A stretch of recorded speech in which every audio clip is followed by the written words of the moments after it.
आज सोमनाथ सूर्यवंशीचा खून प्रकरण दडपलंय का? तो खून होता, मर्डर होता. आणि देवेंद्र फडणवीस विधानसभेच्या सभागृहामध्ये नागपूरच्या सांगतात की तो हार्ट अटॅकने गेला. इतकी खोटी माहिती. मी स्वतः तिथे जाऊन आलोय, भेटून आलोय. सोमनाथ सूर्यवंशीच्या कुटुंबाची दखल कोण घेणार? त्यांना कोण न्याय देणार? तेच संतोष देशमुखच्या खुनाचं झालेलं आहे. त्यांना सुद्धा न्याय मिळेल की नाही मला शंका आहे. राष्ट्रवादी काँग्रेस शरदचंद्र पवार पक्षाचे प्रवक्ते विकास लवांडे आपल्यासोबत आहे. काही दिवसांपूर्वी एक तुम्ही पत्र दिलं होतं शरद पवार साहेबांना. तुम्ही स्पष्टपणे म्हटलं होतं की संघटनेमध्ये आता फेरबदल करण्याची गरज आहे, तरुणांना संधी देण्याची गरज आहे. काय नेमकं तुमचं म्हणणं होतं? खरं तर आमच्या पक्षाला आता 25 वर्ष पूर्ण होत आहेत आणि लोकसभेला आमचा जो आता स्ट्राईक रेट राहिला त्याच्या संदर्भात खूप आनंदाचं वातावरण पक्षात राहिलं. आदरणीय जयंत पाटील साहेबांच्या नेतृत्वाखाली निवडणुका लढल्या गेल्या. पवार साहेबांनी सगळ्यांनी कष्ट केले, सगळ्या नेत्यांनी कष्ट केले. आता कालपासून पक्षाच्या महिलांची आघाडीची बैठक झाली, युवकांची झाली, विद्यार्थ्यांची झाली, आजही प्रदेश कार्यकारिणीची बैठक आहे. या सगळ्या याच्यातून महाराष्ट्रभरातलं सर्वांचंच मत आहे की ज्यांच्या आता 2-2, 3-3 टर्म आपल्या पदाला झालेले आहेत. मग ते तालुका शहर अध्यक्षापासून प्रदेशपर्यंत सर्व पातळीवर ज्यांनी 2 टर्म 3 टर्म आपल्या पदाचे पूर्ण केलेले आहेत, काही 4 टर्म पूर्ण झालेले आहेत, अशा सर्वांनी असं मला वैयक्तिक वाटतं, नम्रपणाने मला विनंती करायची सर्व मान्यवर पदाधिकाऱ्यांनी की आपण सगळ्यांनी चांगलं काम केलं आहे. अडचणीच्या काळात पक्ष तारून ठेवला आहे. आता आपण नवीन कार्यकर्त्यांना संधी देणं आवश्यक आहे. कारण आगामी स्थानिक स्वराज्य संस्थांच्या निवडणुकीच्या पार्श्वभूमीवर या नवीन चेहऱ्याने जर संधी दिली तर मला असं वाटतं चांगलं वातावरण आमच्या स्थानिक स्वराज्य संस्थांच्या निवडणुकीत राहील. आणि जर स्वतःहून राजीनामे आम्ही सगळ्या पदाधिकाऱ्यांनी ज्यांना कालावधी 3 वर्ष 3 टर्म 2 टर्म 4 टर्म झाला आहे त्यांनी जर दिले तर आदरणीय पवार साहेब नवीन नियुक्त्या करताना साहेबांना काम करायला सोपं जाईल मला असं वाटतं. तुम्ही 2015 पासून तुम्ही दिला का राजीनामा? मी 2015 पासून पक्षाचा प्रदेश प्रवक्ता आहे. माझी मागच्या वर्षी पुन्हा जयंत पाटील साहेबांनी फेरनियुक्ती केलेली होती. फेरनियुक्तीनंतर आता मला 1 वर्ष झालेलं आहे.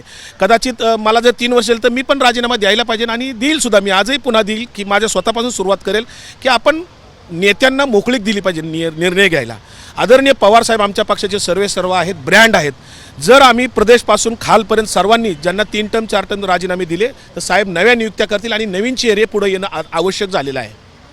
कुठल्या पदांसंदर्भात तुमचं म्हणणं आहे? कारण की आता स्थानिक स्वराज्य संस्थांच्या निवडणुका 2 महिन्यांवर आहेत आणि अचानक असे पक्ष बदल केले तर अडचणी निर्माण होऊ शकते अशी एक वर्तुळात चर्चा आहे, खास करून प्रदेशाध्यक्षपदावर. नाही, जे पक्ष बदलायचे आहेत राजीनामे दिलेत म्हणजे काय ते पक्षाच्या बाहेर जाणार नाहीत कोणी.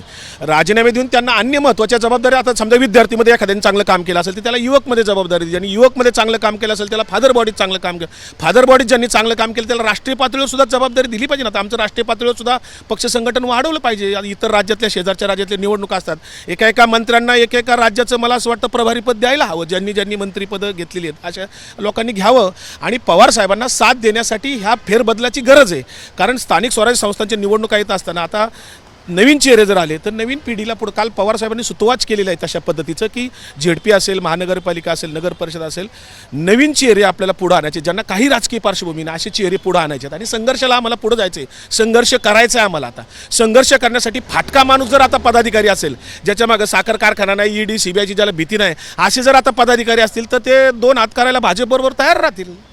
रोहित पवारांसोबत तुम्ही काम केलं. रोहित पवारांना अजूनपर्यंत पक्षातलं कुठलंच महत्त्वाचं पद नाही आहे. ते 2 टर्मचे आता आमदार होतील, मात्र कुठल्याही प्रकारची जबाबदारी पक्षांतर्गत नाही आहे त्यांची. नाही, रोहित पवारांच्या बरोबर काम करतो असं नाही, मी पक्षाचं काम करतो. मी पवार साहेबांच्या विचारांचा, शाहू फुले आंबेडकर यशवंतराव चव्हाणांच्या विचाराचा कार्यकर्ता आहे. मी पक्षनिष्ठ आणि विचारनिष्ठ कार्यकर्ता आहे. रोहितदादा पवार हे एक चांगलं युवा नेतृत्व आहे महाराष्ट्रामध्ये. त्यांनी संघर्ष यात्रा काढलेली तरुणांच्या प्रश्नावर, विद्यार्थ्यांच्या प्रश्नावर. रोहितदादा पवारांनी सुद्धा पक्ष संघटनेत एक मोठी जबाबदारी चांगल्या पद्धतीची घ्यावी अशी अनेक तरुणांची कार्यकर्त्यांची मागणी आहे आणि तशा पद्धतीची जबाबदारी काही पक्षाकडनं मिळू शकते त्यांना. आणि केली का तुम्ही? बऱ्याच जणांची इच्छा आहे तशा पद्धतीचे. पवार साहेबांकडे बऱ्याच जणांनी इच्छा व्यक्त केलेली आहे आणि काल आदरणीय जयंत पाटील साहेबांनी सुद्धा युवकांच्या मेळाव्यात काल स्वतःहून सांगितलेलं आहे की आता ह्या जबाबदाऱ्या प्रत्येकाने घेतल्या पाहिजेत. वयानुसार सुद्धा 35च्या पुढच्यांनी आता युवक पदाधिकारी राहू नये. ज्यांचं वय 35 झाले, 35 क्रॉस केले, त्यांनी आता युवक बघून बाजूला यावं, फादर बॉडीत यावं. अशा वयाच्या मर्यादा जे काही पक्ष संघटनेत धरलेले आहेत आमच्या पक्षाचा कालावधी 3 वर्षाचा ठरलेला आहे. हे वयाचा, पक्षाच्या कालावधीचा हा सगळा बदल करणं आवश्यक आहे. रोहितदादांनी निश्चितपणे चांगली पक्ष संघटनेत जर जबाबदारी त्यांना मिळाली तर ते निश्चित चांगलं काम करतील. रोहित RR पाटील आहेत, अनेक नेते, अमोल कोल्हे साहेब आहेत, सुनील भुसारा साहेब आहेत, या सगळ्यांनी चांगली जबाबदारी नवीन चेहरे पुढे आणले तर मला असं वाटतं जयंत पाटील साहेब, सुप्रियाताई आणि पवार साहेबांच्या मार्गदर्शनाखाली हे सगळं पक्ष संघटन, अनिल देशमुख साहेब आहेत, नवीन उभं राहील. शेवटचा प्रश्न, संतोष देशमुख हत्येला आज 1 महिना पूर्ण झालेला आहे. अद्याप जो मुख्य आरोपी आहे त्या तिघांमधला एक जण जो आहे तो अजूनही सापडलेला नाही. सरकारचे फेल्युअर आहे का? संतोष देशमुख खून प्रकरणामध्ये सरकारचं पूर्णतः अपयश आहे. गृहमंत्री फेल्युअर ठरलेले आहेत. कारण वाल्मिक कराड त्यातला जो सूत्रधार आहे मुख्य, ते अटक केलेले नाहीत पोलिसांनी, ते स्वतःहून हजर झालेले आहेत. काहीतरी डिलिंग झालेलं असल्याशिवाय ते हजर झालेले नाहीत आणि तिथं अजून आरोपी सापडत नाही. 1 महिना झाला, SIT नेमली, पोलीस नेमलेत, आणखी काय काय आहे. तशाच पद्धतीने परभणीला सरकार पुरस्कृत एक खून झाला सोमनाथ सूर्यवंशी. तो एक वडार समाजाचा कार्यकर्ता होता. तो वडार समाजाचा होता, त्याच्या मागे मोठी त्याची जातीची मोठी संघटना नाही म्हणून त्याला न्याय मिळणार नाही का? देवेंद्र फडणवीस आज जर विरोधी पक्षनेते असते तर सोमनाथ सूर्यवंशीच्या बाबतीत ते असं म्हणाले असते की सरकारवर 302चा गुन्हा दाखल केला पाहिजे. आज सोमनाथ सूर्यवंशीचं खून प्रकरण दडपलंय का? तो खून होता, मर्डर होता. आणि देवेंद्र फडणवीस विधानसभेच्या सभागृहामध्ये नागपूरच्या सांगतात की तो हार्ट अटॅकने गेला. इतकी खोटी माहिती. मी स्वतः तिथे जाऊन आलोय, भेटून आलोय. सोमनाथ सूर्यवंशीच्या कुटुंबाची दखल कोण घेणार? त्यांना कोण न्याय देणार? तेच संतोष देशमुखच्या खुनाचं झालेलं आहे. त्यांना सुद्धा न्याय मिळेल की नाही मला शंका आहे.